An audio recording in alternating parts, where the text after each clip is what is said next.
Okay, remember that third change in my voice.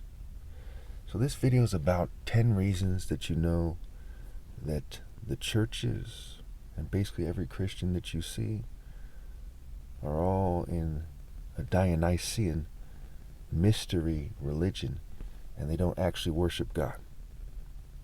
So point number one, their way about them is fairy-like or propaganda-like. Point number two, more often than not, they are clearly shallow. Clearly. It's like Flanders from The Simpsons, Joel Osteen, Pat Robertson, Billy Graham. Clearly shallow. Point number three, they often propound the propaganda of the state. Point number four, they use psychology instead of reality.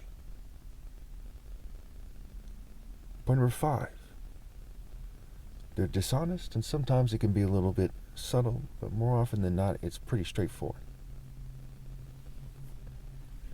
Point number six, and this is a very important point, they are unfair to black African people. You have to realize that in the Garden of Eden, God made man in his image. He put him into nature, in the essence of nature, right? The Garden of Eden is figurative.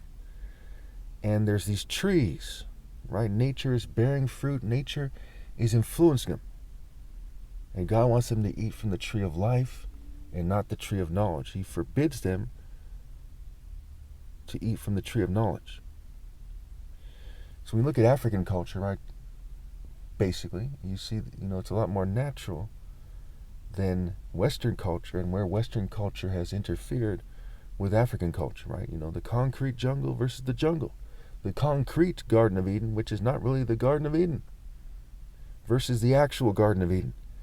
So the people in the concrete Garden of Eden, so to speak, are being unfair to those who are closer to the natural Garden of Eden. Now, I don't care about race. I'm mulatto.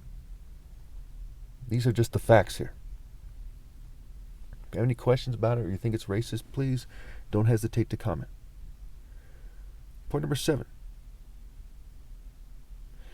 They are clearly less deep and less serious than the idea of monotheistic martial arts. Going back over a decade, I describe my religion as a deep martial art loyalty to God. Not the average churchgoer, they're shallow, but a deep and serious monotheistic martial arts loyalty to God. My religion is universal, pinpointing moral precision, and not Christianity, as Christianity as an idea is something that is perverted by the masses of Christians on the broad path to destruction. When you think of a Christian, you think of a fake idiot, and people try to hold you to that standard, and they complain about you relative to that standard. So I found it very simple to explain things directly. For example, I have my own religious book and not the Bible. It's more direct. It catches the essence of the Bible and better, and it's more direct, and it's written by Christ, me, and not the authors of the Bible. And through interference and sabotage, but it still gets the job done. So I have a book that's like 4 or 5 pages, and I have a martial art code that's like 2 or 3 pages. Okay. Point number 8. They uphold Western and Jewish and LGBT social orders. That one should be very clear to you. It's like the Catholics in Germany during World War II upholding Nazi social norms. Everywhere in the world you see churches, they're upholding the kind of governing class social norms more than they're upholding the rules of God. I've never even heard of a church that doesn't fit that description. Number 9. They are often Greek society and fraternity-like. Okay, if you study fraternities and you look at a lot of pictures of them, and you look at a lot of pictures of church staff, you'll see a lot of connections there. So they're often Greek society, college frat, Freemason, fraternal order, and fraternity-like, right? Socializing, social clubs, fraternizing, fraternities.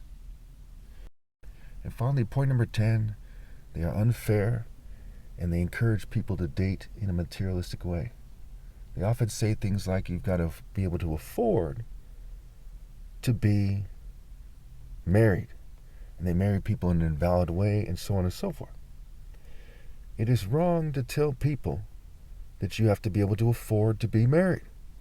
Hopefully they don't take me out of context, right? Because I'm 100% against the argument that you have to be able to afford to be married. I've seen couples who are homeless together. Certainly there's married couples that are homeless together. The wedding vows say for richer and poor, through sickness and in health. Because a marriage is supposed to transcend money. Why should it wait until, you've actually been married for money to not be an issue? It should not be an issue before, during, and after.